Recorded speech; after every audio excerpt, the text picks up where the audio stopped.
A gente vai começar aqui, né? Explanação do resultado. Relação do resultado, né? Uhum. Então eu vou começar então, porque da outra eu não leio, né? Beleza.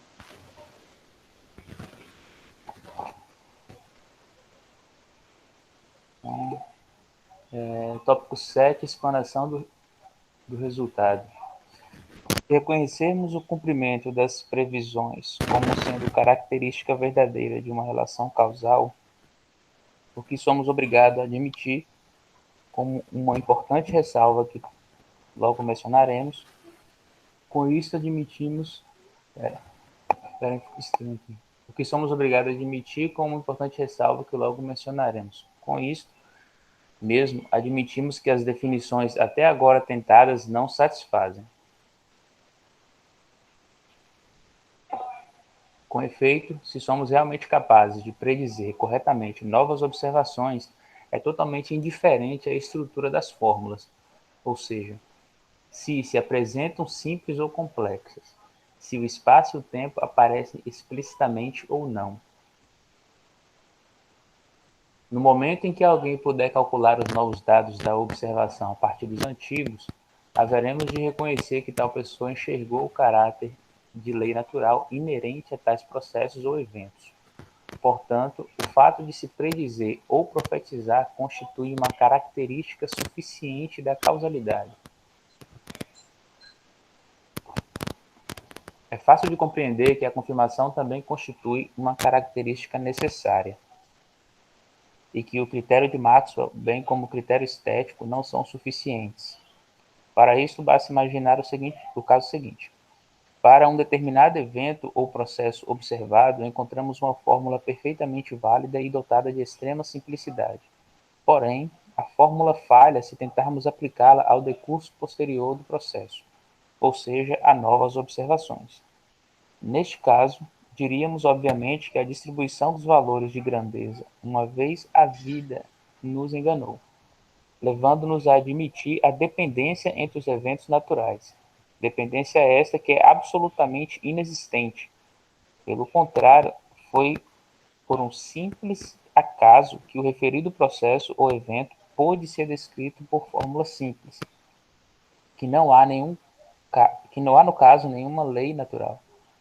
É demonstrado pelo fato de que a fórmula em questão não resiste à verificação, pois na tentativa de repetir as observações, o processo ou evento se desenvolve de maneira completamente diversa. A fórmula já não serve. Aliás, parece haver uma segunda alternativa: dizer que a lei foi válida durante a única série de observações, porém depois disso deixou de existir na realidade, contudo, é óbvio que não. Porém, depois disso deixou de existir na realidade. Contudo, é óbvio que esta explicação constituiria apenas um outro modo de expressar o fato de que, no caso, não existe uma lei natural. A validade geral e universal da lei seria com isto negada. A regularidade natural, uma vez observada, na realidade não seria tal, mas acaso. Infere-se, pois, que a confirmação das profecias ou previsões constitui o único critério de causalidade. Somente através dela a realidade nos fala. O estabelecer leis e fórmulas é pura obra humana. A esta altura, é necessário fazer duas observações correlatas e de importância na ordem dos princípios. Primeiramente, já afirmei que somente com uma ressalva podemos reconhecer a confirmação de uma regularidade natural como sinal suficiente da causalidade. A ressalva consiste no seguinte: fundamentalmente, a confirmação de uma previsão jamais demonstra a existência de causalidade, senão que apenas a torna provável. Com efeito, pode sempre ocorrer que observações posteriores desmintam a presumida lei, e neste caso, deveríamos afirmar que a lei se demonstrou acertada somente para o acaso. Por conseguinte, uma verificação definitiva é, em princípio, impossível. Daqui concluímos em uma afirmação causal logicamente Então, daqui concluímos que uma afirmação causal, logicamente, não tem o caráter de um enunciado, uma vez que o enunciado autêntico deve poder ser definitivamente verificado. Em breve voltaremos a isso, sem podermos aqui esclarecer totalmente o aparente paradoxo. A segunda observação é que entre o critério de confirmação e as duas tentativas de definição acima expostas, existe uma notável conexão. Esta reside simplesmente no fato de que, na realidade, as diversas características vão de par em par, precisamente daquelas fórmulas que satisfazem ao critério de Maxwell, e além disso se distinguem pela simplicidade estética. Esperamos com grande certeza que se confirmarão, que os enunciados formulados com o auxílio delas se demonstrarão corretos. E, embora muitas vezes nos decepcionem, não deixa de ser um fato que as leis que se comprovaram realmente como válidas sempre se caracterizaram por uma profunda simplicidade e sempre cumpriram a definição de Maxwell. O que significa esta simplicidade? O que significa esta simplicidade? É difícil formular, tendo-se abusado muito deste conceito, razão pela qual não queremos dar-lhe demasiada importância. É certo que podemos imaginar mundos muito mais simples do que os nossos.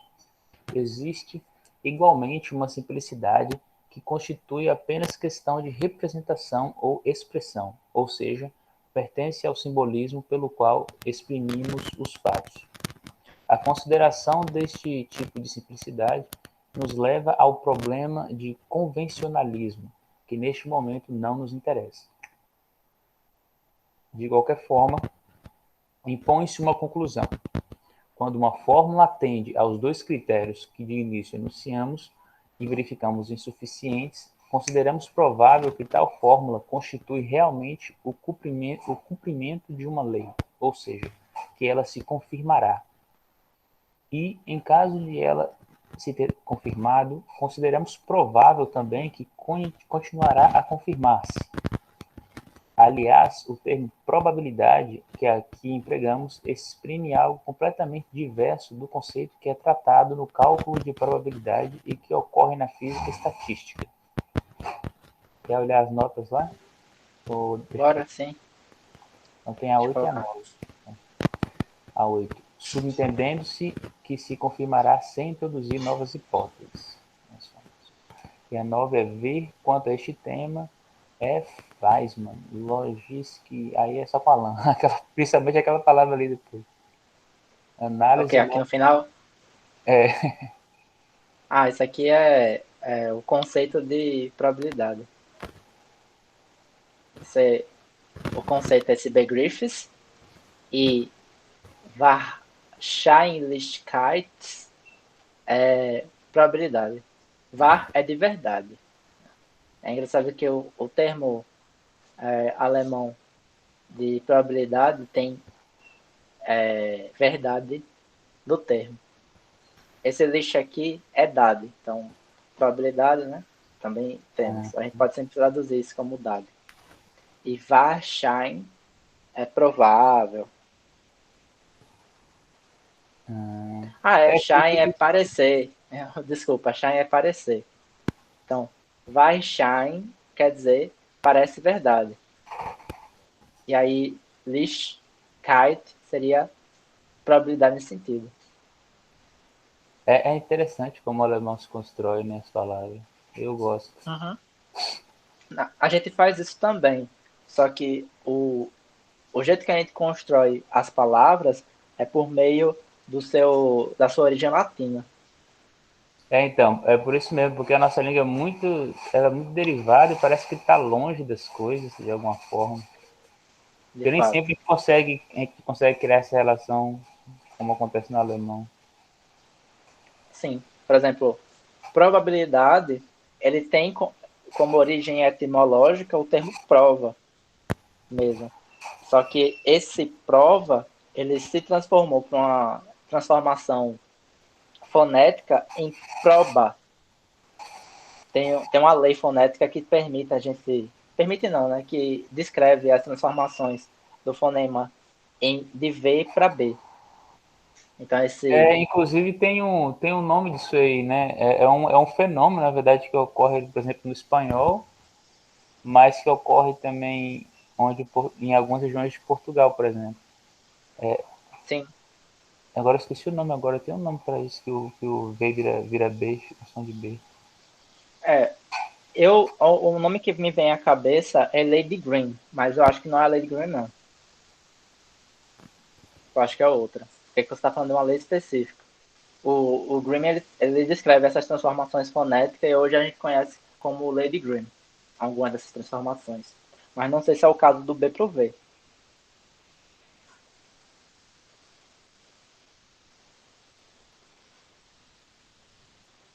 Certo? Pode voltar lá em cima. Então, é a análise lógica do conceito de probabilidade, e depois Kempis, estudo este com o qual, em princípio, eu me identifico inteiramente, diz segundo ele. Então, Erkenntnis é inteligência. Kempis. Ah, interessante. É o nome da revista fundada pelo Círculo de Viena, que vocês podem pesquisar, sei lá, a partir de 1931, que lá tem os artigos do próprio Círculo de Viena, os caras publicaram nessa revista. Aí tem artigo do Carnap, Peter Wassmann, do próprio Schlick, do Popper, o povo todo publicado nessa revista. Aí depois, essa revista foi fechada, eu acho, por conta do período, e ela foi reaberta, e agora ela é outra coisa. Tem muita gente que ainda publica nessa revista hoje em dia. Beleza. Então, vamos voltar lá. Aí. Então, para satisfazermos inteiramente os cânones da lógica, uma vez que isso interessa ao filósofo em primeira linha, é muito importante ter exatamente presente a situação real.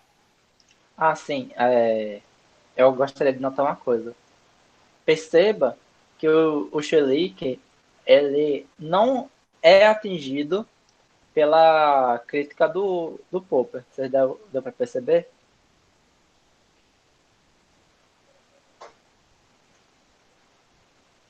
Você falando porque do ponto lá em cima, se bem que ele fala de probabilidade e o Popper critica isso, né? Então, o Popper não vai criticar isso. O Popper ele vai criticar uma determinada conceituação de probabilidade em que você afirma que essa probabilidade chega a um ponto que você consegue de fato verificar as proposições universais. E aí a lógica da pesquisa científica é grande por quê? Porque depois que ele fazer a crítica ao princípio de indução e aos indutivistas, ele vai criar uma nova base semântica para a probabilidade. Ele vai refundar a probabilidade. O, a, o, Se bem que, que o Schlick fala que o cálculo de probabilidades que ele está falando não tem nada a ver com a estatística, né? Ou com quando ele fala que ocorre na física estatística, ele está incluindo aqui a teoria de probabilidade matemática. eu acho que sim.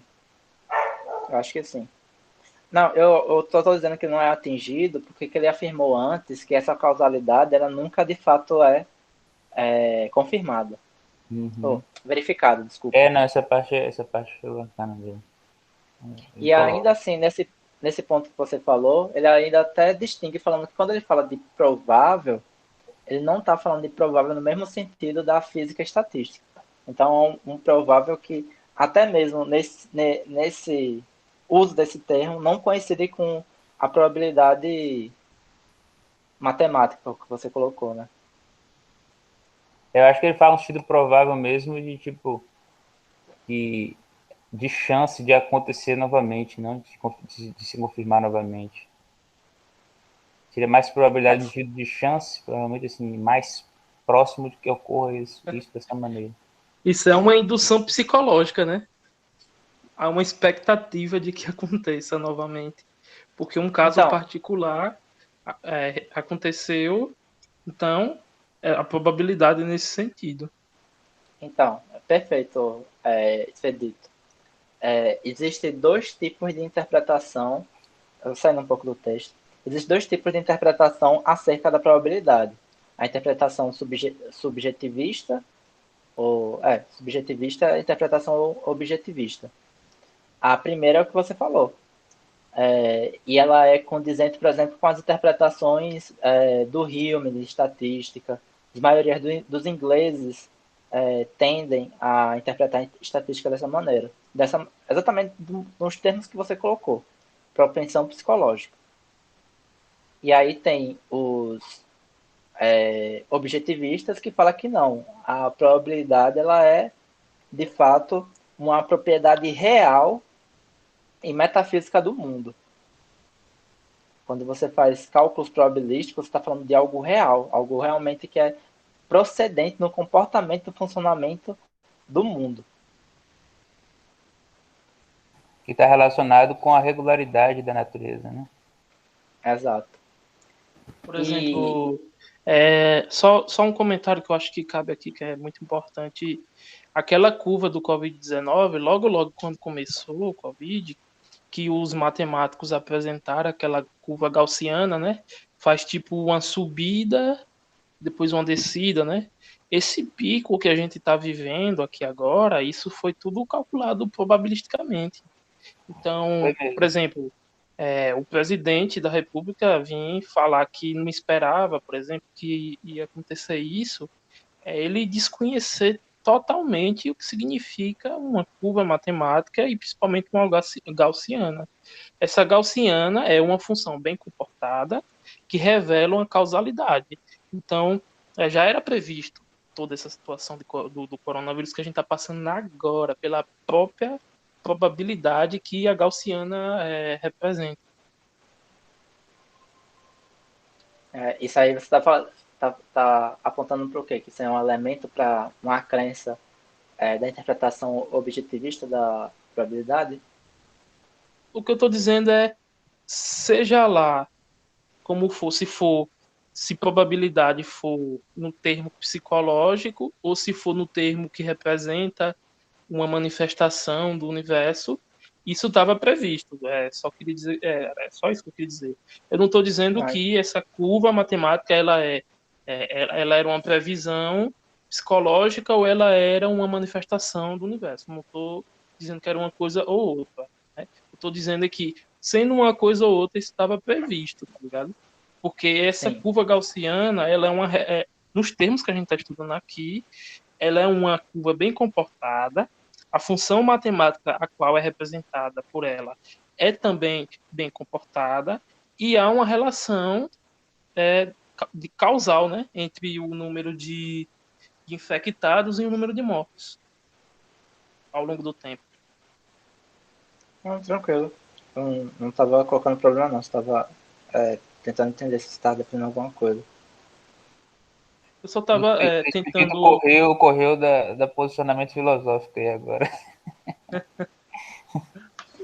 Eu só estava tentando falar que... Dar um exemplo, né? Na verdade, eu queria dar um exemplo. Porque essa curva gaussiana, ela pode ser lida em termos de probabilidade.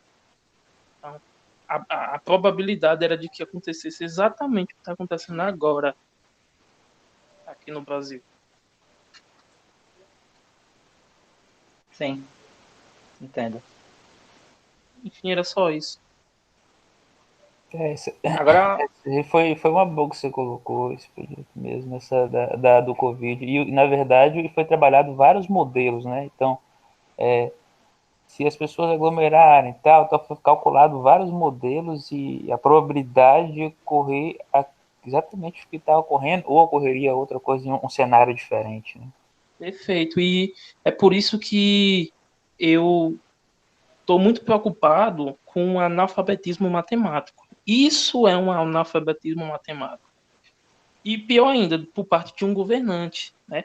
Todos os governantes sérios do mundo olharam para os modelos que probabilisticamente previa que aconteceria isso caso não tomasse as medidas. E aí deu no que deu, tá ligado? Isso aí é um analfabetismo matemático. Isso é muito grave. O modelo é claro, o modelo era claro, tá ligado? probabilisticamente sendo um fator psicológico ou sendo uma manifestação, sabe? Causal da natureza, enfim, sendo uma coisa ou outra, o modelo era óbvio. É, expedito complicado, porque muitas dessas coisas eu acho que tem origem na própria. Não vou colocar a culpa nos filósofos, mas nos leitores de filosofia. Tem muita coisa assim de defesa contra essa tentativa de prescrição da natureza tal, que é sempre fadada ao fracasso e tal, que o povo interpreta de uma maneira como se fosse um vale tudo generalizado.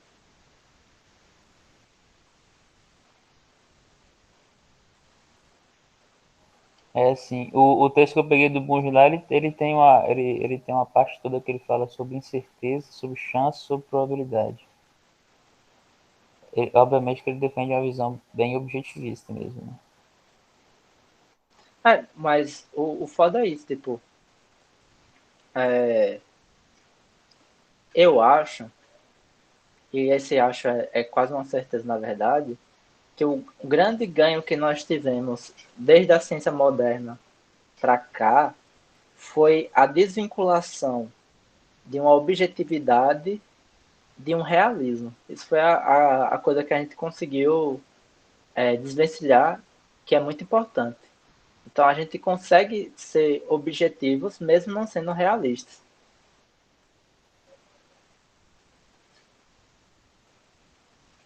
Então essas filosofias alternativas que estão tentando ser relativistas, tal, elas não querem de fato afirmar que a gente tem acesso direto a uma realidade, nem que a gente tenha acesso a uma realidade, elas ainda têm que se preocupar em fundar uma objetividade. E eu acho que muitas delas não leva isso de maneira tão destacada a ponto que o leitor perceba que é importante, apesar de um relativismo, você fundar uma certa objetividade. Eu acho que é um grande erro nesse sentido. Logo, logo, quando foram divulgados os modelos, quem lê e interpreta aquele gráfico da Gaussiana lá, sabia que ia ser assim, entendeu? O grande problema foi convencer as pessoas de que ia ser assim e convencer os governantes de que ia ser assim. Porque quando se olha para aquele gráfico, ele diz exatamente isso que a gente está vendo aqui hoje. E alguém olhar para um gráfico daquele e dizer, não, isso aí é besteira. É, de certo modo, um analfabetismo matemático, tá ligado? É o que eu tô dizendo aqui. E de quem é a culpa disso, tá ligado? Eu não sei. Não sei. Só o que eu sei é que isso é muito grave. Eu estava vendo hoje um vídeo de uns líderes religiosos aí, logo no começo da pandemia, que eles estavam negando tudo e usando religião para dizer. Inclusive, eu vi esses mesmos líderes, que foram vários, né? Esses mais Tomando famosos que vacina. estão aí. Não, isso aí já é a parte agora recente, né? Eu digo já no começo, assim, usar através da negação da ciência, estava sendo apresentado pelos especialistas vários modelos desses probabilísticos, né, indicando o que aconteceria, né, com o vírus, com o andamento da pandemia, se fossem tomadas medidas mais severas e tal. Os modelos sendo apresentados e, tipo, a probabilidade virou praticamente chacota, porque assim, não, isso é provável para Deus, nada é impossível. Aí começa aquela putaria, tá ligado? E, tipo, a ciência tá errada, porque Deus é que manda, sabe? E sim, o analfabetismo é uma desgraça, velho. Desgraça total, assim. Mas aí eu acho que nesse caso aí a filosofia começa a ficar mais relevante por causa do seguinte. Por exemplo, tem uma chance de 90% de algo acontecer.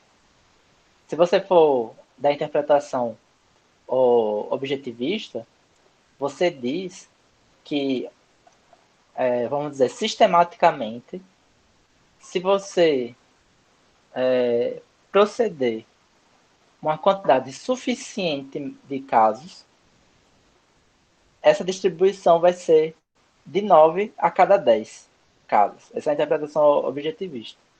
Então, de fato, essa estatística ela reflete um certo ordenamento da realidade.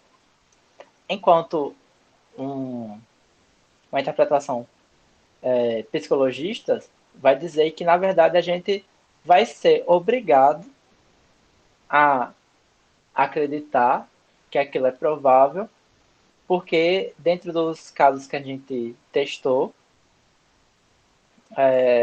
como pode dizer, a taxa foi de 90%. E isso faz com que a gente tenha uma crença muito forte que vai acontecer novamente. Eu acho que o flanco do psicologismo está mais aberto a esse tipo de ataque do que a interpretação objetivista. Também acho muito mais aberto. Sim, porque no fundo, se trata de crença, né? Por mais que essa crença seja bem justificada, mas alguém que tem outro sistema de crença não vai crer nessa crença, ok? Tem outro sistema de crença. Exato. Uhum. Exato. Esse é um tema interessante também. É um tema que você vai estudar no Popper. O Popper vai, se você ler o livro todo dele, ele vai tratar isso, e não é em poucas páginas, não. Eu chuto que 2/3 do livro, ou pelo menos metade dele, é sobre probabilidade. Sem brincadeira nenhuma. Probabilidade no sentido matemático mesmo. Ele faz dedução, cálculo, é muito engraçado. Ele... O termo do livro Elogio da Pesquisa Científica não por acaso. E, no geral, eu descobri que tudo que as pessoas falam em filosofia da ciência só é as 50 primeiras páginas do livro, que é a parte da introdução. Depois, velho, o povo não toca nenhum dos outros assuntos que o livro toca. Pra você ter ideia, eu acho que eu sempre repito isso, mas eu repito de novo. Tem uma reinterpretação da semântica da física quântica contra Heisenberg. Ele reinterpreta as formas da física quântica a partir da sua própria concepção falsificacionista, ou como ele chama, dedutivista. Então existe um pequeno tratado de física quântica também naquele livro, e é muito engraçado isso, se você parar para analisar. Já no começo ele coloca umas críticas lá a Heisenberg, né? Ele cita Heisenberg e tal. Sim. Falando justamente dessa questão, né, da probabilidade, né? Se eu não me engano. Sim. É porque, é como eu disse, o campo da É objetividade já do está princípio, fundado. né? Do princípio da indutividade e faz o problema aí, para Heisenberg é uma coisa que é um princípio, assim, que não tem como você negar. Tá aí a base da ciência, então. O que ele está falando é o princípio de incerteza do Heisenberg. Não, eu acho que ele tá falando, logo no começo ele fala quando ele tá falando da indutividade, entendeu? Que muitos Então, defendem quando ele está assim. falando da indutividade, o principal filósofo que ele está atacando é o Heisenberg. Ah, é verdade, é verdade. Eu confundi aqui. Heisenberg mesmo. Tá O certo, confundi. Heisenberg. Aí depois vai aparecer o irmão do Mises liberal, que era matemático, que vai aparecer lá, von Mises. Eu pensei muito tempo que era o Mises liberal, mas é o irmão dele. Ah, não é o Ludwig, não? É o irmão de Rapaz, Ludwig? pela minha pesquisa, é o irmão dele, que é um matemático muito importante para a fundação dos fundamentos da probabilidade. Aí, o que é importante notar é isso, tipo, a objetividade já está dada. Aquelas fórmulas, elas já são um fato, vou colocar assim, já é um corpo teórico bem estabelecido. São objetivas nesse sentido. A questão que está em debate, o Espírito sabe isso melhor do que ninguém, é qual é a semântica que você vai atribuir aqueles termos das fórmulas para você constituir um sentido para aquelas teorias. E aí o Heisenberg, ele interpretou que como a física quântica só poderia ser descrita a partir da probabilidade, é porque os elementos da física quântica, eles obedecem o que ele chamou de princípio da incerteza. Por natureza, é intrínseco aos elementos estudados na física quântica. Aí o Popper vai contra isso. Ele fala que isso é decorrente de uma semântica ruim para a probabilidade. Aí ele cria uma outra semântica para a probabilidade e dá uma outra interpretação que dispensa a interpretação a partir do princípio de incerteza. Ah, essa eu quero ver. Vou ter que ler esse livro todinho.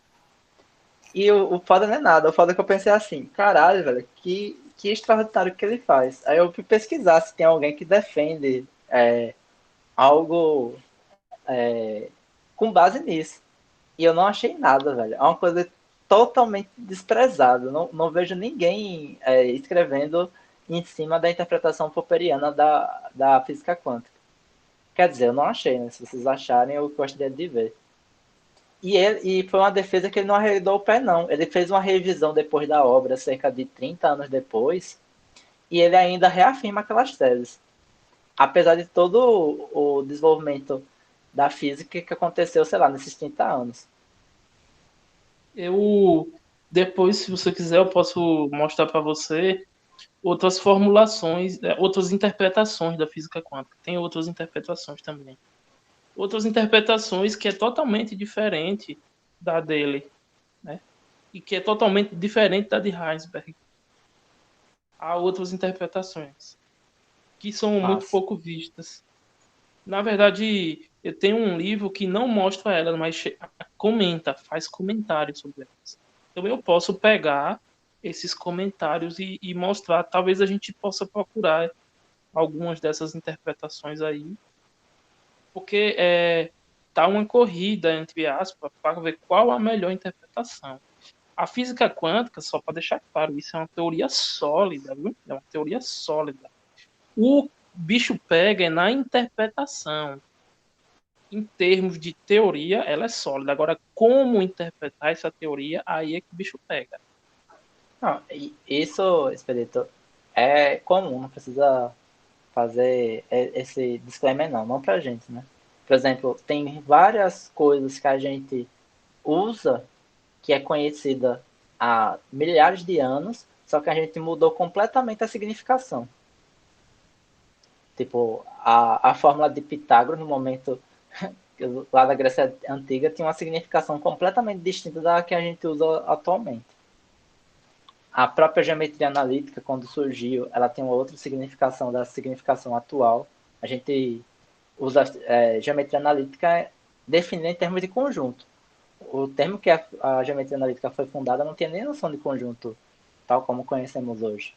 Então, de fato, é normal que a gente substitua as significações das nossas teorias.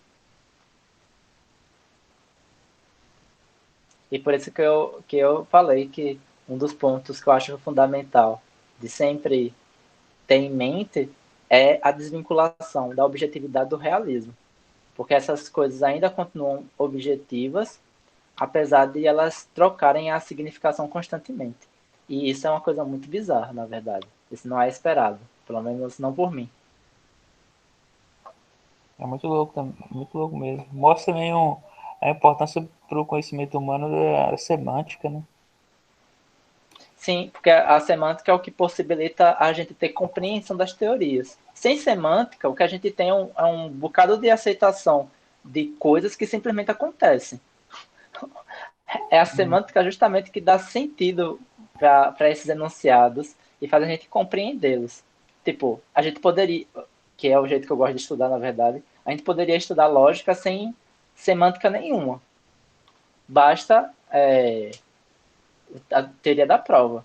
Só que com a semântica, a gente meio que justifica subjetivamente aquelas provas para nós mesmos. É estranho. De fato, na verdade, isso é uma concepção bem minha que eu estou fazendo parecer que universal.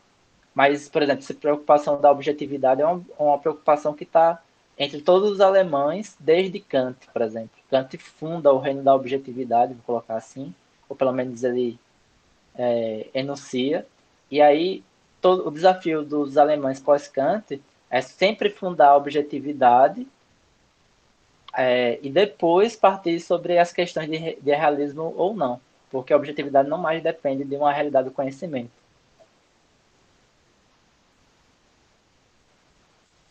Agora, na minha concepção pessoal, é mais ou menos isso. O que está garantindo que essas teorias elas se tornem ciência e se tornem conhecimento acumulativo é justamente a sua objetividade.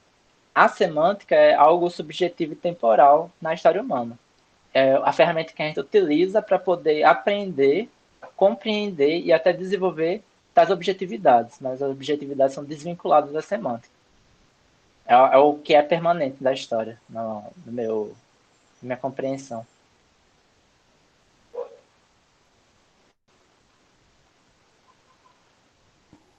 Entender sua compreensão. Bom, pode continuar? Só para fechar. É por isso que aquela defesa que eu fiz na reunião passada não cai num relativismo. Porque não acreditar nesse realismo não faz com que tudo vale porque eu acredito numa objetividade. Na verdade, eu mais do que acredito.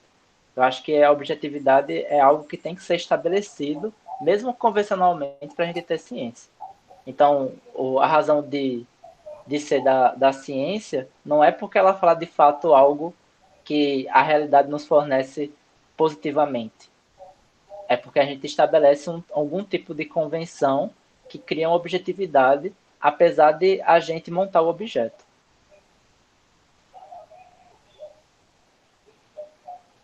Só para fechar o parênteses que a gente fez na última reunião. Uhum, captei.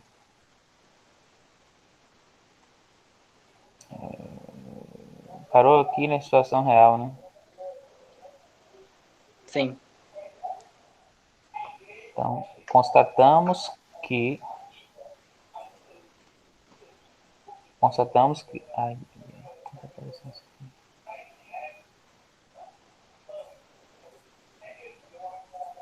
constatamos que fundamentalmente é impossível definir a causalidade, se por ela entendermos que, em se tratando de um processo pré-indicado, seria possível responder à pergunta: o processo foi causal ou não? Somente em relação ao caso individual, ou seja, em relação à verificação individual, podemos dizer o processo ocorreu conforme as exigências da causalidade. Isso é interessante. Felizmente, isto é inteiramente suficiente para o progresso do conhecimento da natureza. Anota lá. É isto o que interessa em primeira linha ao físico. Só um parênteses. Percebe porque é meio complicado, de fato, decidir acerca daquela questão que a gente colocou na última reunião? Porque realmente parece que ele transita entre as duas posições. Tipo, Sim, só para lembrar que eu do quero a princípio discussão da da última reunião. causalidade, né, e tal. Se o princípio da causalidade é um princípio teórico que guia os cientistas a fazer sua teoria, ou se de fato ele está discutindo sobre a existência ou não de um princípio natural ou metafísico mesmo, uma certa necessidade das coisas, como você está falando. E parece Agora que ele parece que é transita. teórico, né? Agora, nesse momento, agora aqui, parece que é teórico. O princípio da Sim, causalidade. eu estou admitindo isso. Teve outras passagens que pareceu fortemente, concordo com você, que era metafísico. Me parece que ele está transitando entre os dois. E eu não sei se ele está transitando de propósito, eu não identifiquei se ele está fazendo um certo diálogo interno entre tese deles e teses de outra pessoa, que às vezes acontece mesmo, ou se não, ele não tem muita distinção entre os dois. Eu não sei. É verdade. Ainda não ficou claro mesmo, não. Mas essa parte aqui é totalmente assim, teórica, assim, né? Principalmente essa parte deixou bem claro nesse parágrafo. Bom, vamos ver se ele deixa mais claro à frente. Se algumas verificações tiveram êxito, eventualmente é suficiente que uma única logre sucesso. Construímos com segurança sobre a lei verificada, com aquela certeza em virtude da qual, sem objeções, confiamos a nossa vida a um motor construído segundo as leis da natureza. Com frequência, tem-se observado que jamais podemos propriamente falar de uma verificação absoluta de uma lei, uma vez que, por assim dizer, sempre fazemos tacitamente a ressalva de que temos o direito de modificar a lei em decorrência de experiências posteriores. Se me for permitido acrescentar algumas palavras acerca da situação lógica, direi o seguinte: a circunstância acima referida significa que, fundamentalmente, uma lei natural não apresenta o caráter lógico de um enunciado, senão que representa antes uma indicação para a formulação de enunciados.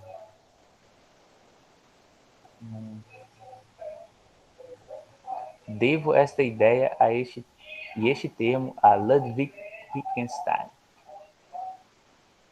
Que doideira, velho. Ele deve ver isso, a Wittgenstein. Que doideira.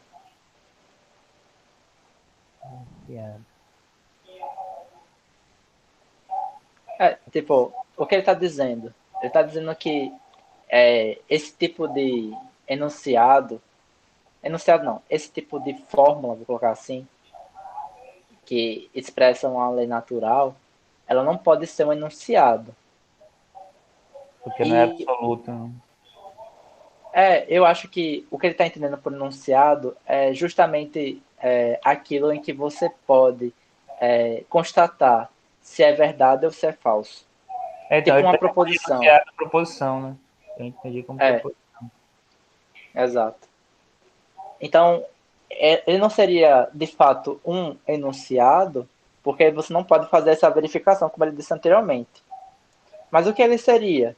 Aí, eu acho que a gente já viu isso em outras reuniões, mas talvez eu tenha que recordar. Ele seria uma espécie de tipo, que é uma entidade que ela serve para você criar outras entidades que são concretas, vou colocar entre aspas.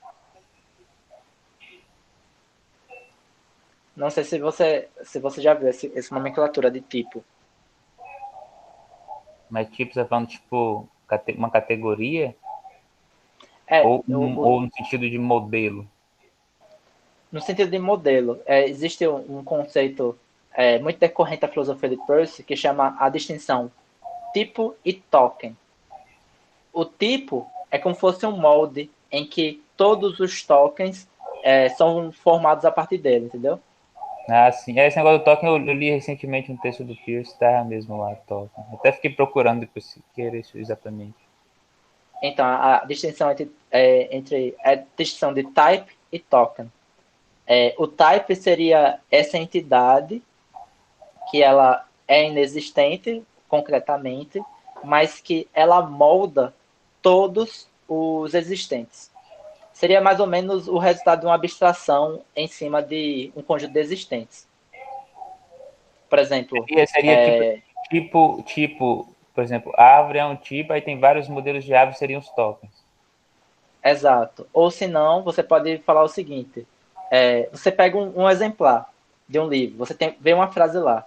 Aquela frase que você está vendo é o token de um tipo que é a frase abstrata que está em comum em todos os outros livros, entendeu? Também é um outro exemplo. O seu exemplo também é válido. Os dois são exemplos de tipo. Só que esse que eu dei é mais preciso porque o seu é tipo que se confunde meio com forma, entendeu? Não é meio essa ideia. O tipo, ele tem uma semelhança... Não, o tipo, ele expressa uma semelhança muito forte entre todos os tokens. Forma nesse sentido. Não Então, seria a mesma coisa... Seria por semelhança, por similaridade? Os tokens seria por similaridade? O que está similar nos tokens que torna ele de um tipo? É isso? Exatamente. Seria mais ou menos isso. Do jeito que eu estou explicando, né? Pode ser bem mais rebuscado na definição do Peirce. Mas Me parece um nome gourmet para generalização, tá ligado? não, porque a generalização, como pode dizer?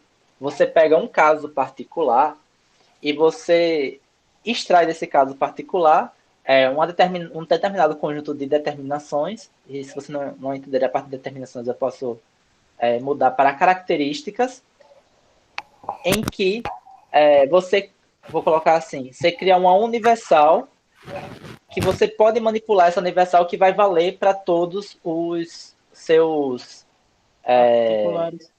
seus particulares. A relação entre tipo e totem não é essa. A relação de tipo e totem é a relação de geração. É como se você de fato tivesse uma forma e aí você passasse um óleo e você colocasse um material dentro e você tirasse. Todas as características que tem no totem foi tirado do tipo. Por exemplo, a mesma relação que existe, que também é um desafio até traduzir. Por exemplo, alguns chamam de type de carimbo e totem de impressão. Ou seja, você tem um carimbo e aí você passa uma tinta e aí você marca no papel. Você passa a tinta de novo, marca em outro papel. Aquelas marcações no papel, eles são tudo totens desse carimbo que é o type. E na verdade você faz essa analogia porque type foi extraído desse conceito de carimbo mesmo, que é como se chama em inglês os, os carimbos de máquina de escrever, se chama type. Por isso que o nome de algumas das prensas é prensa de tipo móveis. Justamente porque o que é o tipo é esse carimbo que você está marcando no papel. Então, todas as características que tem naquela marcação, tecnicamente falando, tem no type. Não sei se está deixando mais claro, está deixando mais obscuro o que eu estou falando a partir disso.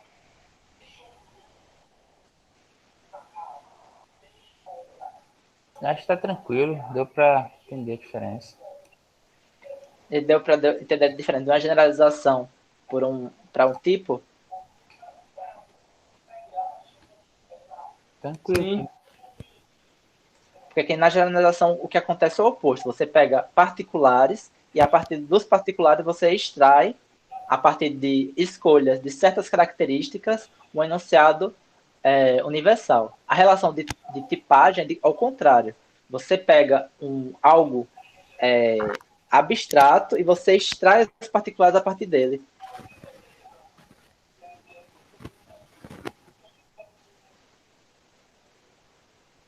Esse é como eu explicaria.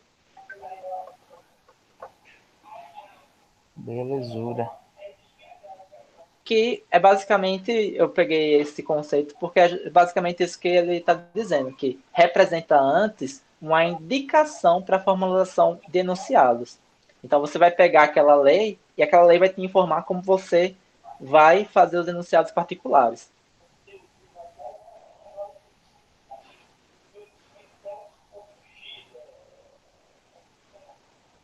Sim, é como se fosse um modelo mesmo, né? Acho que o modelo. É porque eu estudo tanto lógica que o modelo para mim já ficou impregnado o conceito de modelo. Não nesse sentido, tem que ter cuidado com esses termos mesmo. Mas Talvez o melhor modelo. mesmo é usar o termo que o cara criou, ele já criou por um motivo, para não Não, confundir. mas o conceito de modelo que você está usando agora que eu entendi. De fato é um modelo nesse sentido que você está falando. Desculpa, foi mal. Que quando você falou é como modelo, eu pensei em modelo já como uma propriedade, teorias acerca que é uma teoria que é necessariamente que recebe valorações que transforma ela em verdadeira. Veio todo esse cargo conceitual na minha cabeça. Mas agora eu entendi. É modelo no sentido manequim, né? Sentido. Beleza. É um modelo nesse sentido. Foi mal, foi mal. Foi erro meu.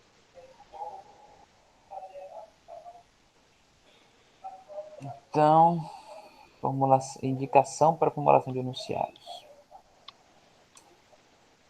Já Já insinuamos isto acerca da afirmação causal. E, na realidade, uma afirmação causal é idêntica a uma lei.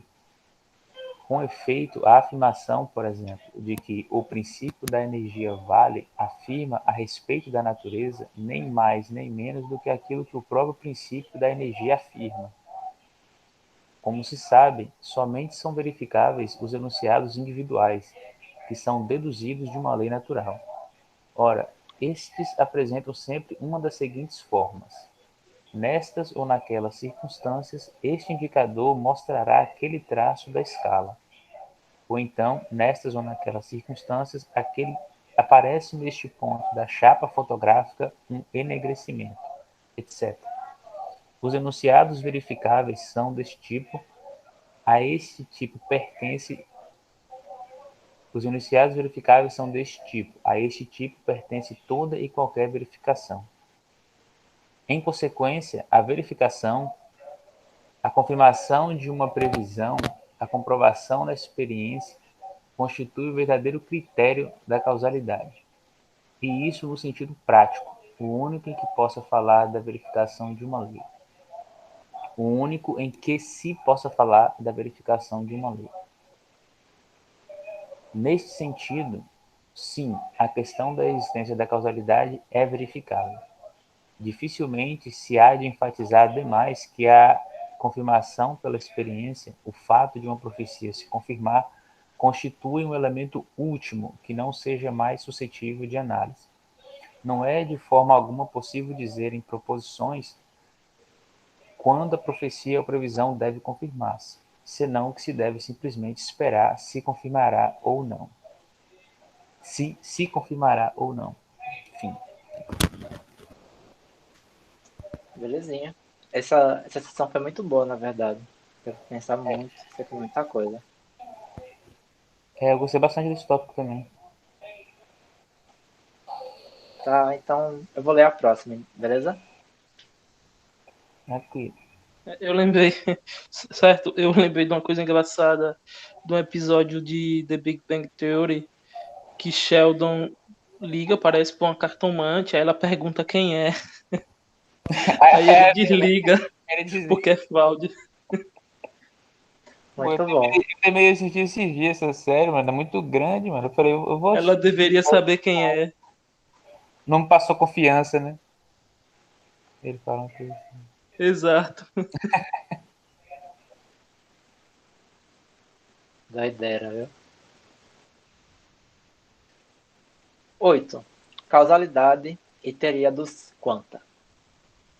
Nas reflexões que até aqui fizemos, não dizemos outra coisa senão aquilo que, em meu entender, se pode concluir do método de proceder do pesquisador da natureza. Não construímos nenhum conceito de causalidade, senão que apenas constatamos a função que tal conceito desempenha realmente na física. Ora, o comportamento da maioria dos físicos. Aí nessa Oi, parte aí eu acho que ele confirmou, né? Que ele tá usando só de forma teórica mesmo. O princípio aí da causalidade. Sim, tá confirmadíssimo. sim. Mas ainda a questão que a gente botou antes ainda precisa ser verificada, colocar nesses termos. Que é o seguinte: se ele não desliza, ou como pode dizer, se ele não vacila, porque eu realmente concordo com você que tem certas passagens que ele parece que está afirmando algo acerca da natureza das coisas.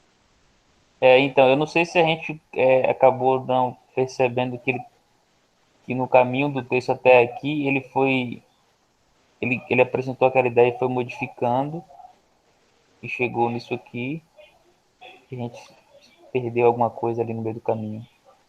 Então, parece que foi isso mesmo que aconteceu. Ele foi construindo. Tanto que a gente até estava falando da reunião passada. Primeiro ele postula a noção de causalidade por meio de função. Postula não, né? Ele discute se era possível fazer o conceito de causalidade por meio de função.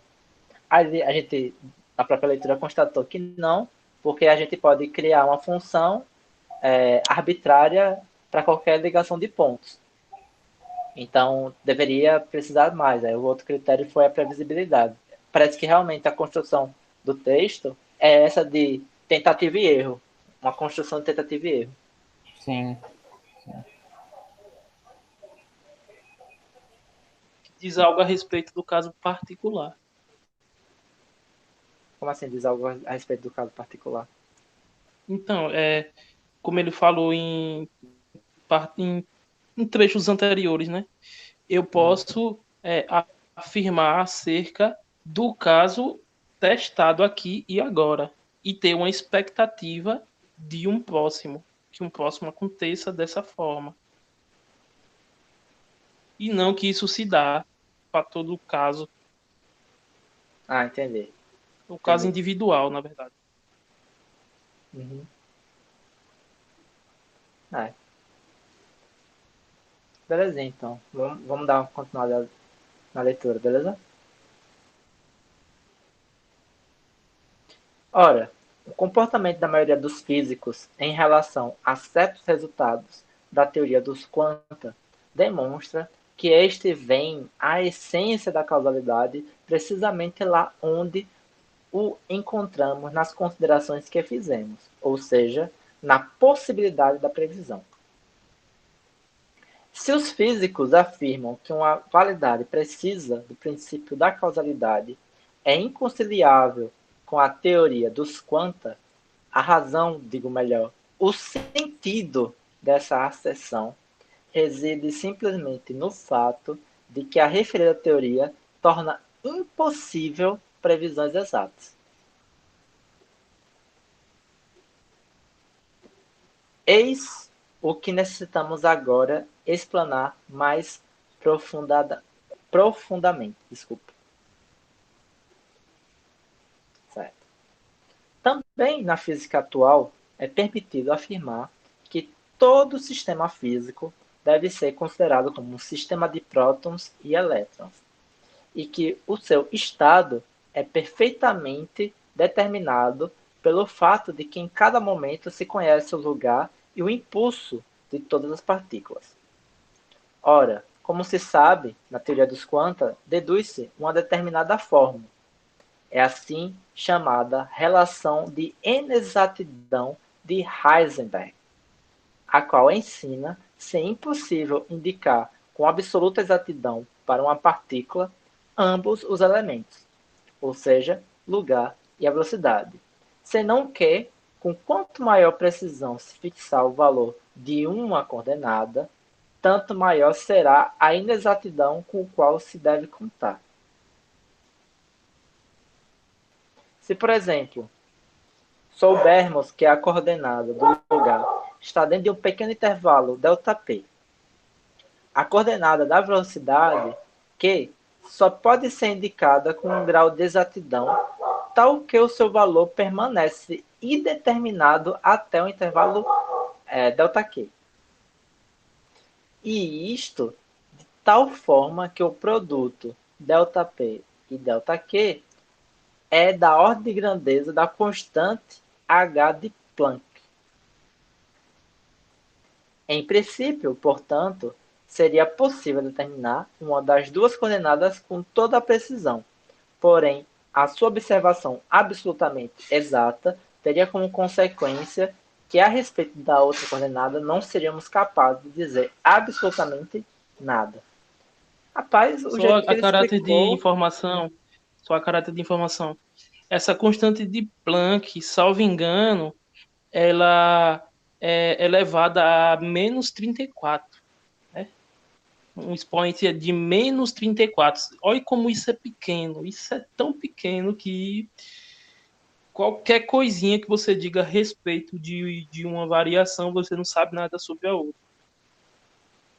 Só é a coisa Tirou minha menor que eu dúvida. conheço. Eu ia É a perguntar menor coisa justamente que eu sobre conheço, a isso. menor constante que eu conheço. Ele fala, é da ordem da grandeza da constante de H de Planck. Eu pensei que é, e qual é a ordem da grandeza da constante de Planck? Mas agora já tá tranquilo. Ele explicou legal aqui, velho, o princípio da incerteza. Eu achei também. Eu explicou de um jeito tão simples, de um jeito tão didático. Queria que ele fizesse o resto assim. Não, esse texto, no geral, é muito claro. Esse texto é muito claro. Pelo menos eu tenho essa sensação.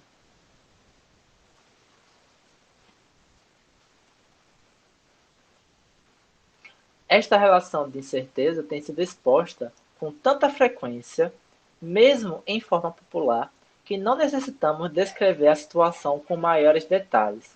O que nos interessa é compreender o seu sentido da maneira mais exata possível. Perceba que esse sentido sempre aparece de maneira itálica, sempre aparece de maneira itálica. E esse sentido, novamente, está na mesma preocupação que a gente falou mais cedo, só que dentro da interpretação do ciclo de Viena. O que a gente está buscando agora, já sabemos o resultado, o objetivo. O que a gente está tentando agora é compreender o sentido, justamente para fazer com que isso seja inteligível para nós. É isso que está em jogo agora, nesse sentido. Sentido nesse sentido. Foi mal a redundância. Quando inquirimos o sentido de uma proposição, o que perguntamos, não somente na física, é o seguinte: por meio de que experiências específicas verificamos a sua verdade? Pronto. Essa frase aqui, ó, a gente pode usar como definição de sentido para Schilling. Quando você pergunta sobre o sentido da proposição, isso pode ser reduzido para por que meios de experiências específicas verificamos a sua verdade. Se, por exemplo, imaginamos como determinado pela observação o lugar de um elétron com uma imprecisão ΔP, que significa, quando afirmo, por exemplo, que só é possível indicar a direção da velocidade deste elétron com a inexatidão delta θ. Desculpa, aqui é uma pergunta. Se, por exemplo, imaginarmos como determinado pela observação o lugar do elétron da imprecisão ΔP, que significa, quando afirmo, por exemplo, que só é possível indicar a direção da velocidade desse elétron com a inexatidão delta θ. De que maneira constatarei se esta afirmação é verdadeira ou falsa? Que uma partícula voou em uma determinada direção, em última análise, só é possível verificá-lo pelo fato de a mesma ter chegado a um determinado ponto. Indicar a velocidade de uma partícula não significa, em absoluto, outra coisa senão predizer que após um certo período de tempo chegará a um determinado ponto. Na verdade, talvez fosse bom olhar no alemão esses termos, porque algumas pessoas têm o mau costume terrível. Não, mentira, não é tão terrível assim, não. É terrível para nós que estudamos filosofia. De traduzir indiscriminadamente os termos sentido e significado, que no alemão eles são distintos, principalmente nessa discussão nessa época.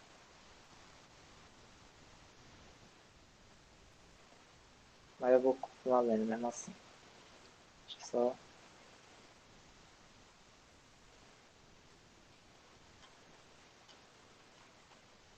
Então, depois eu dou uma olhada.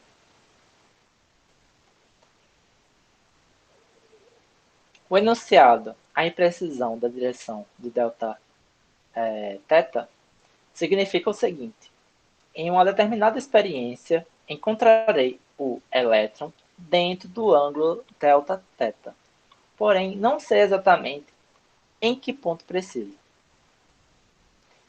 E se repetir sempre a mesma experiência, encontrarei o elétron cada vez em pontos diferentes dentro do mencionado ângulo. Porém, nunca saberei antecipadamente em que ponto exato. Se o lugar dos Só uma informação que eu acho importante. Pode dizer. Eu acho importante essa informação. Por que ele usa delta θ? Porque no modelo de átomo que a gente usa, que a gente trabalha, é um modelo esférico. Então, quando a gente diz que a gente não sabe qual é a posição do elétron, a gente está dizendo isso dentro do modelo esférico. O modelo esférico, esse delta θ aí é o ângulo sólido. O que é um ângulo sólido? É um ângulo que a variação dele contém todos os ângulos possíveis. Então, como o elétron pode estar em qualquer um ângulo dessa variação, é criado um modelo de nuvem eletrônica. A nuvem eletrônica nada mais é do que a probabilidade que o elétron tem de estar em qualquer uma dessas partes. E quando a gente vai ver os modelos, o desenho dos modelos que tem no livro, a gente vê uma nuvem de elétrons envolvendo o átomo. Essa nuvem de elétrons, ela está em todas as posições de ângulo. Por isso que ele usa delta θ. Não sei se foi obscura a minha explicação. Dá para explicar mais uma vez, por favor? Então, por que ele usa o delta θ? Ele usa o delta θ porque o modelo do átomo é um modelo esférico. E a gente não pode saber com certeza a posição do elétron. Como a gente não pode saber com certeza a posição do elétron, ele pode estar em qualquer lugar dentro dessa variação de raio. Esse delta θ, ele representa um ângulo sólido. O que é um ângulo sólido? O ângulo sólido é um ângulo que pega todas as direções. É um ângulo bem pequeno que representa todas essas direções. E como o elétron pode estar em alguma dessas direções, o modelo é um modelo de nuvem eletrônica. Esse modelo de nuvem eletrônica, ele varre ao redor do átomo como se fosse uma casca de elétrons. O elétron, ele vai estar em alguma parte dessa casca. Por isso que é representada a casca toda. A casca toda significa o quanto ele pode varrer, né, digamos assim, o átomo, né, o quanto o elétron pode varrer o átomo. Ele pode estar em qualquer uma dessa direção. Entendi. Obrigado. O Oswaldo, ficou obscuro? Não, ficou de boa, man. Valeu. Deu para captar. Tranquilo. Só esperar um momentinho aqui, que tô arrumando uma coisa.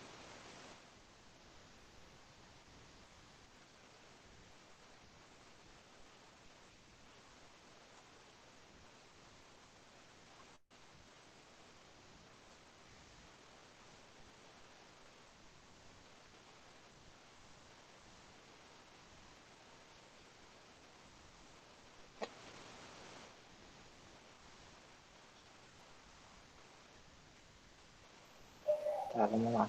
O Alan, você falou que tinha chamado o Emerson, que ele ia. Que ele ia. Mas ele no grupo disse que não poderia vir hoje. Ah, sim.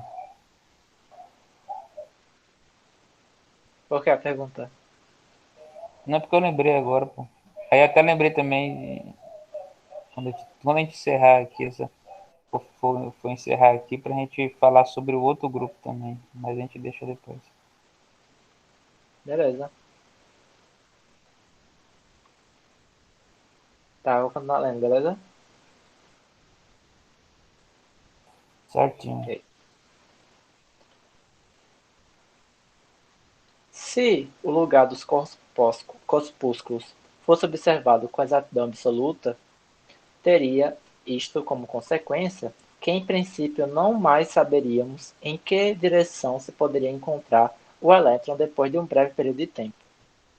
Somente a observação posterior nulo poderia indicar, sendo que, repetindo-se muitas vezes a mesma experiência, manifestar-se-ia que, na prática, a direção é desconhecida. Costuma-se exprimir o fato de que é impossível medir com absoluta exatidão tanto o lugar como a velocidade de um elétron, dizendo que é impossível indicar completamente o estado de um sistema em um determinado momento, e, consequentemente, o princípio da causalidade é inaplicável. Nesta linha de pensamento, alega-se que, uma vez que o princípio da causalidade afirma que os estados futuros do sistema são determinados pelo seu estado inicial, uma vez que, portanto, o citado princípio pressupõe que o estado inicial pode, em princípio, ser indicado com exatidão, a causalidade rui por terra, pois esta pressuposição precisamente não se verifica. Não quero qualificar como falsa esta formulação.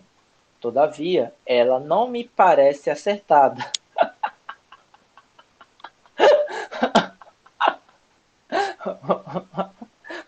O Schlick, Essa é uma técnica ele... boa quando você quer fazer um texto e não quer polemizar muito, você fala isso. Não, eu acho que dá para defender que o Schlick, ele é intuicionista por conta desse tipo de frase. Ele não aceita o princípio do terceiro excluído.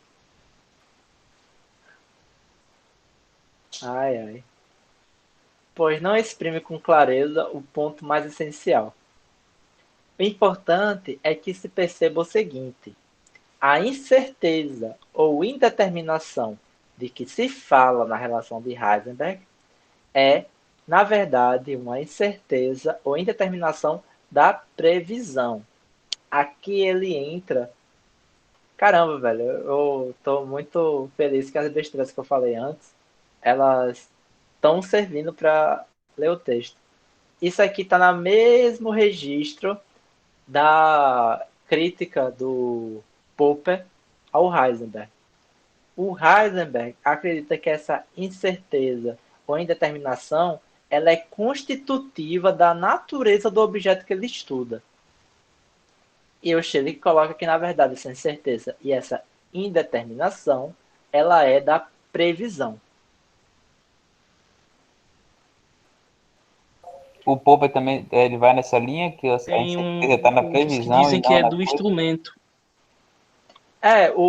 Eu não lembro Tem em outros que dizem que é do instrumento. O instrumento é que não é capaz de medir.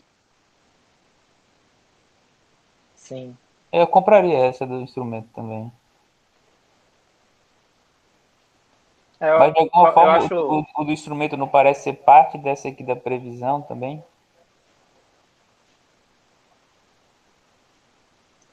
É Não porque, sei. assim, lembra daquela constante de Planck que eu falei que ela é da ordem de 10 a menos 34? É essa constante que regula todo o sistema quântico, né? Quando você trabalha com física quântica, essa constante ela é responsável por regular tudo. Qualquer coisa que você use para medir vai interferir no sistema, porque a ordem de grandeza do sistema é tão pequena, mas tão pequena que é como se qualquer coisa que você fosse usar para medir fosse muito maior do que o que você quer medir. Então isso influencia. Tem uma corrente que fala que é por causa do instrumento. Sim. Não, sim. Mas o. Não, isso também é uma alternativa, mas eu acho que a posição do Schleich do Popper, eu não lembro muito a posição do Popper, tem que ser sincero, mas eu lembro que a crítica dele é a afirmação metafísica do Heisenberg, que é um princípio que constitui a natureza dos entes da física quântica. A incerteza é própria dessas entidades. Até eu invoco o Expedito para dizer que, na verdade, o gato de Schrödinger é uma crítica ao Heisenberg. O cara formulou dizendo como aquele princípio que ele estava defendendo ele era contraditório. Ele criou o exemplo do gato de Schrödinger. O Schrödinger criou o exemplo do gato para mostrar o quanto é contraditório o princípio da incerteza. Porém, o exemplo do Schrödinger usou Eu sei, pô, que ele é uma sátira. Virou como se fosse o baluastre assim, da teoria, entendeu? Virou Não, como a explicação, né? A explicação mais assim simplória, mas é a que todo mundo conhece como sendo. Então, o que eu acho engraçado Mas, é assim, porque quando a a gente formulação. tá. Pode dizer, Expedito, foi mal. Quando a gente está estudando física quântica, o que é que a gente aprende sobre o spin, né? Todo mundo, todo professor ensina para a gente, inclusive os livros mostram que o spin é uma propriedade intrínseca da partícula. A gente aprende dessa forma. O spin, ela de fato é intrínseca, é isso que a gente aprende. Então, o que o Popper está indo contra, e eu acho que o Schleck também, é essa afirmação acerca dessa natureza do objeto mesmo. Agora, eu não lembro, de fato, não lembro qual é a interpretação que o Popper vai dar. Mas o Popper vai dar uma interpretação baseada na semântica que ele fez durante todo o livro. Por isso que eu não lembro, que não é uma frase assim, de efeito que ele faz assim, tal coisa. Não, de fato, ele constrói uma teoria da probabilidade com a nova semântica, e ele, no último capítulo, ou na última sessão, sei lá, no último capítulo, ele aplica a física quântica. Então, meio que a resposta dele tem a carga de leitura do livro todo. Por isso que eu não lembro, assim, para te dizer, Oswaldo. Mas a crítica ficou na minha mente, que é a crítica contra a afirmação de um princípio metafísico, ele coloca nesses termos mesmo, de uma incerteza das próprias coisas. E aí entra naquela coisa que eu já falei do Popper, que eu acho que foi genial e, infelizmente, poucas pessoas seguem, que é a afirmação que não tem muito problema ter uma metafísica. Ao contrário dos demais do ciclo de Viena, ele não é antimetafísico. Ele acha que a metafísica é uma coisa normal, que não dá para escapar, só que ele tem critérios de seleção de metafísica e o critério dele é pragmático. Ou seja, quais são as metafísicas que elas são mais produtivas no campo da pesquisa? Segundo ele, são as metafísicas deterministas. Isso aí você Por tá falando quê? quem? Popper, na Ah, lógica da pesquisa científica, aham. nas últimas sessões. Tá. Por quê? Porque a metafísica determinista faz com que o pesquisador continue pesquisando em busca dos elos de ligação que há entre os fatos que ele afirma que estão ligados determinadamente. Enquanto um cientista que chega à conclusão que a natureza das coisas são indeterminadas, são por acaso, ele não tem muita motivação de continuar a pesquisa. Ele não precisa achar essa raiz que há por trás da ligação entre dois eventos que aparentemente são díspares. Ele simplesmente assume que é díspare e acaba a pesquisa aí. O Popper fala que em promoção de teorias, ou de produção de teorias, é muito mais benéfico uma metafísica determinística. Ou seja, você não vai verificar a metafísica, mas você pode usar um critério pragmático de seleção de metafísica. Eu achei isso genial também.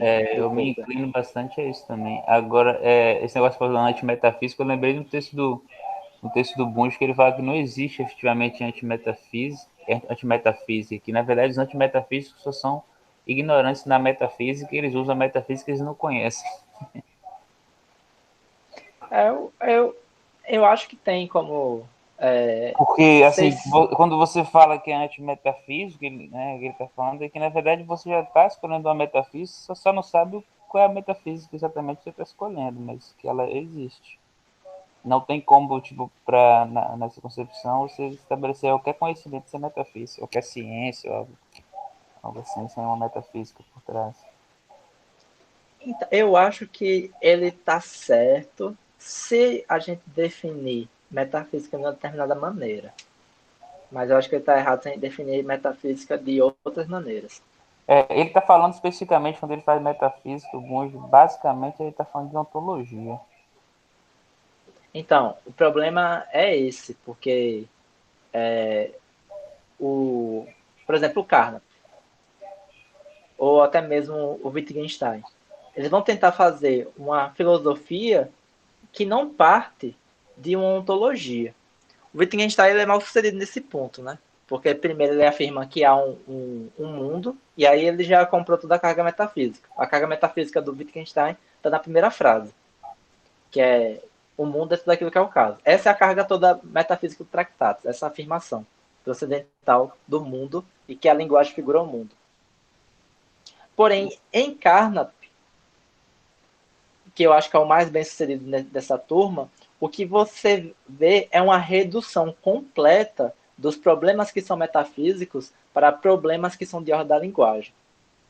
Então, por isso que eu falei que o Bunge está certo se ele definir a metafísica de uma determinada maneira, mas não se ele definir em outra. Porque o que o Carnap faz para que isso seja possível é seguir a esmo a frase que o Wittgenstein disse que todos os problemas de filosofia são problemas de linguagem, e ele de fato transforma todos os problemas teóricos, não vou colocar problemas de filosofia, todos os problemas teóricos em problemas de linguagem. E isso é um projeto interessante de se buscar conhecer. Mas eu ainda estou no Frege, infelizmente, para chegar no Carnap eu ainda vou demorar uns bons anos ainda de vida. Mas pelo que eu sei do Carnap, ele faz esse projeto.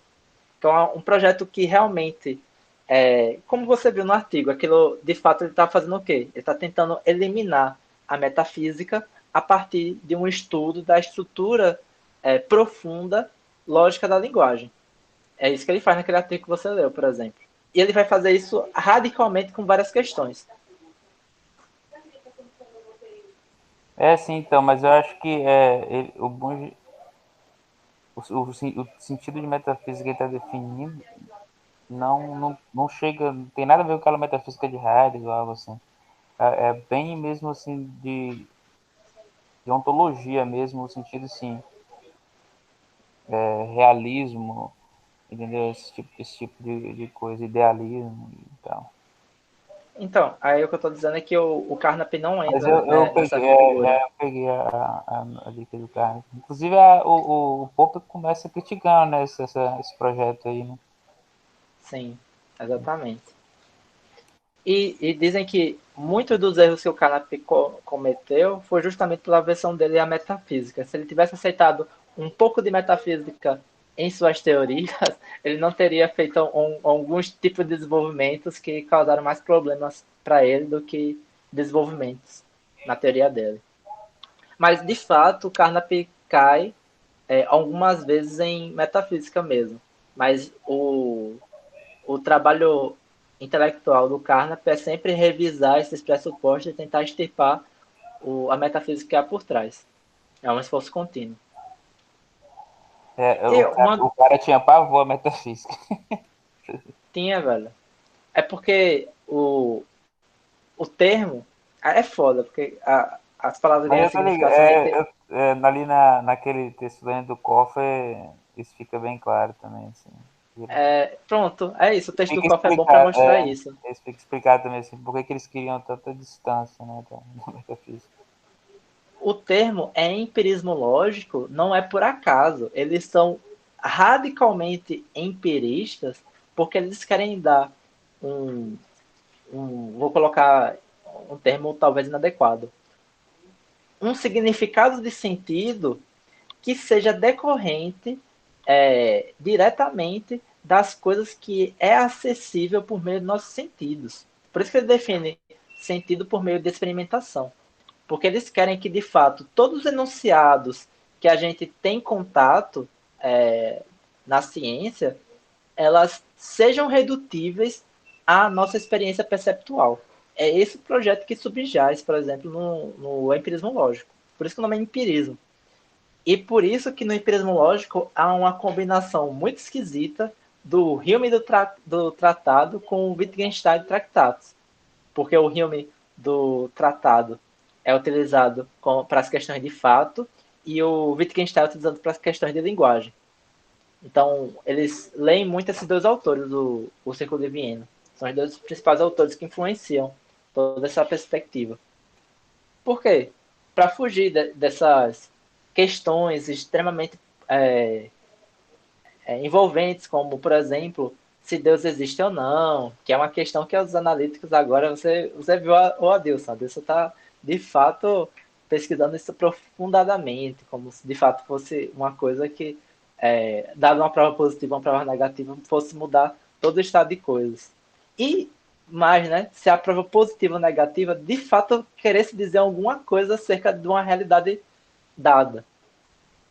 O que também é uma coisa que os positivistas iriam questionar. Ou questões acerca de se há apenas uma realidade, se há múltiplas. Eles estão querendo escapar desse tipo de questão a todo custo. Porque não são questões que são passíveis da nossa percepção.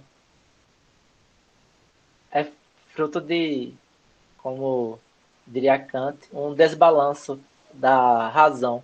A razão ela está se precipitando e não deixando com que a experiência a acompanhe. E ela está produzindo conceitos a esmos sem se preocupar se esses conceitos têm objeto ou não.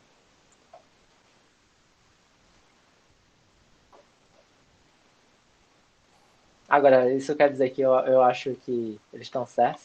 Longe disso. Longe disso. Absolutamente longe disso. Mas eu acho foda todo o trabalho que tem do apagamento desses pensadores, que são pensadores muito bons, e eles produziram muitas coisas que a gente usa hoje em dia. E eu acho isso meio que até mesmo uma falta de respeito com eles.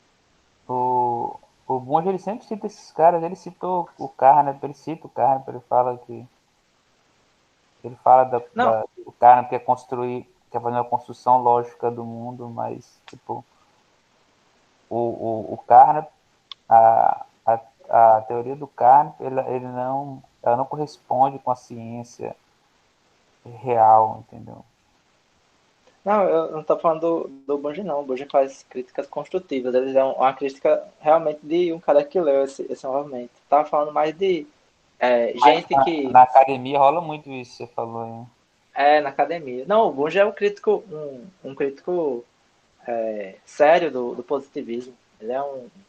Tudo bem que ele pode fazer os espantalhos dele, certo? Tal, mas isso é normal até numa conversa que a gente tá cara a cara. Quando a gente vai falar a teoria que a gente interpreta do outro cara, é um espantalho da porra. Então, imagine o cara que você tá lendo, que você não merece, não tem nenhum tipo de compromisso com eles. É normal.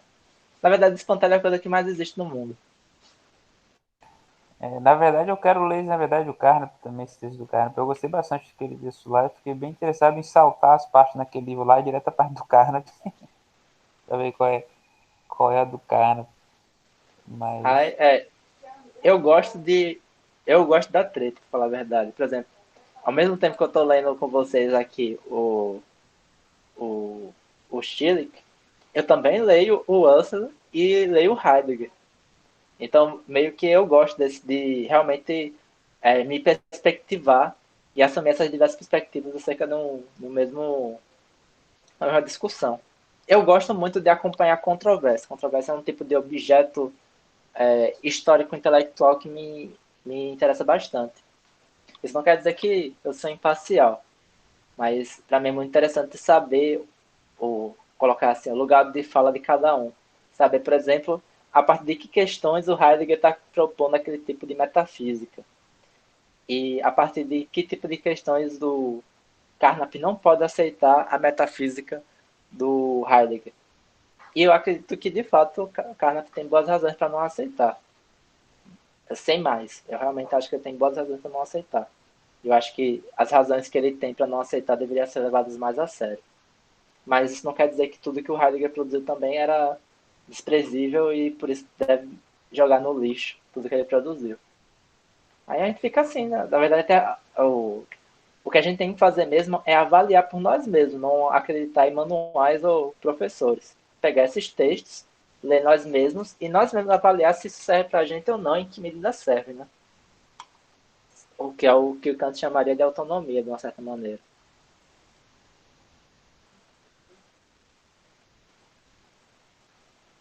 beleza. Ainda Vamos fala. terminar essa parte da causalidade. Vamos sim. Você vai falar alguma coisa, Oswaldo? Não, não. Em princípio, nada impede que se determine o lugar de um elétron duas vezes, em dois momentos quaisquer próximos um ao outro, e que se considerem essas duas medições como equivalentes a uma única medição de lugar e de velocidade. Porém, o problema é o seguinte: Com os dados a ser obtidos acerca de um determinado estado, jamais estaremos em condições de prever com exatidão um estado futuro. Com efeito, se a partir dos lugares e tempos observados definirmos uma velocidade do elétron da maneira usual, distância percorrida dividida pelo tempo, no instante seguinte, a sua velocidade será outra, uma vez que, como é sabido, se deve supor que a sua trajetória é perturbada de forma totalmente controlável pelo ato da própria observação. Aqui é a interpretação que o Expedito acabou de dizer. Este, e somente este, é o verdadeiro sentido da afirmação de que um estado momentâneo não pode ser determinado com exatidão. Em consequência, o único verdadeiro motivo pelo qual o físico considera falha a proposição causal é a impossibilidade da previsão. Tá, então parece que ele assume de fato essa posição que o Expedito falou.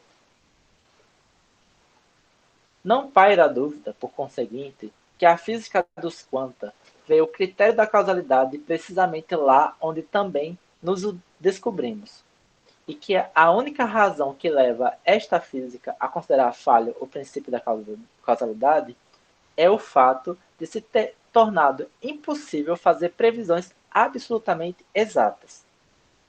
Cito M. Bohr. Deixa eu ver o que está. Isso aqui foi numa revista. A impossibilidade de medir todos os dados de um estado nos impede de predeterminar o decurso ulterior. Com isto, o princípio da causalidade perde todo o seu sentido, sem entendido na acepção habitual. Com efeito, se em princípio é impossível conhecer todas as condições, causa, de um processo ou evento, não passa de palavreado afirmar que todo evento tem uma causa. Pesado.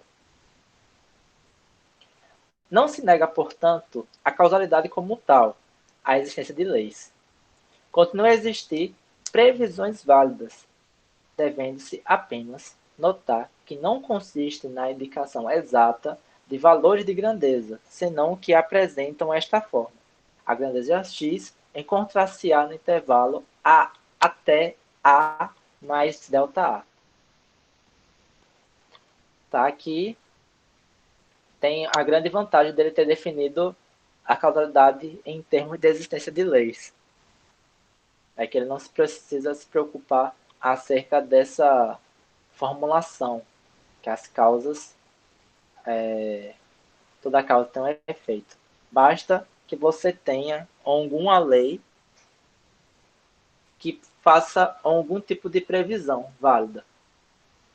Mas não precisa afirmar que toda causa tem um efeito.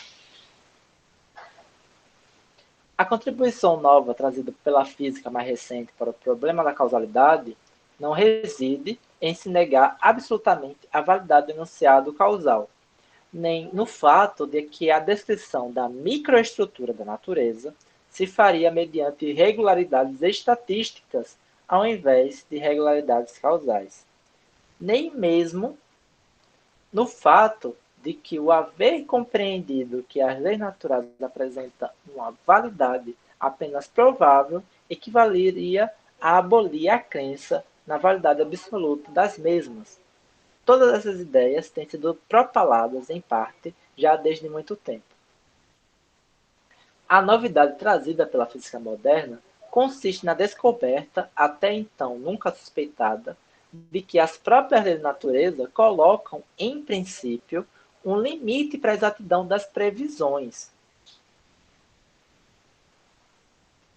Ora, isto é totalmente distinto da afirmação de que existe realmente e, na prática, um limite para a exatidão das observações, e de que a aceitação de leis naturais absolutamente exatas é, em todo caso, dispensável se quisermos levar em conta todas as experiências. Então, afirmar isso que eu disse antes é distinto de afirmar isso aqui, né? Que a aceitação de leis naturais absolutamente exatas é dispensável e que existe um limite para a exatidão das observações. Antigamente, tinha-se inevitavelmente a impressão de que o problema do determinismo, por princípio, deve permanecer sem solução. A maneira atual de solucioná-lo, isto é, mediante uma lei da natureza, a relação de Heisenberg, não tinha sido prevista. Evidentemente, se agora se fala da possibilidade de uma solução e se considera o princípio. Evidentemente, se agora se fala da possibilidade de uma solução e se considera o problema solucionado em favor do determinismo, está pressuposto que essa lei natural existe realmente como tal e paira acima de qualquer dúvida. Naturalmente, um pesquisador ponderado cuidar-se-á de afirmar que estamos absolutamente certos disso, ou um dia possamos ter tal certeza absoluta. Entretanto, na estrutura da teoria dos quanta, a relação da determinação constitui uma parte integrante, e devemos confiar na sua retidão até o momento em que novas experiências e observações obriguem a uma revisão da teoria dos quantas. Tem uma nota de rodapé. Na realidade, tal teoria se confirma a cada dia com mais evidência. Constitui já uma grande conquista na física moderna o haver demonstrado a simples possibilidade de uma teoria de tal estrutura na descrição da natureza, pois significa uma clarificação filosófica importante dos conceitos básicos da ciência natural. E aqui a gente percebe uma certa concepção de filosofia analítica, como se fato fosse essa terapêutica aqui dos conceitos básicos em ciência natural. Ou seja, qual é o que o texto está tratando? Uma clarificação do termo de causalidade, tal como a física moderna entende. Na área dos princípios, o progresso é manifesto. Pode-se agora falar de verificação empírica do princípio da causalidade, no mesmo sentido que uma verificação de qualquer lei natural específica. Que em algum sentido se pode, com razão, falar disto, demonstra o simples fato de a existência existir. Pronto, acabamos. Simples fato da ciência existir. Encerra a gravação. Ok. Até mais, gente.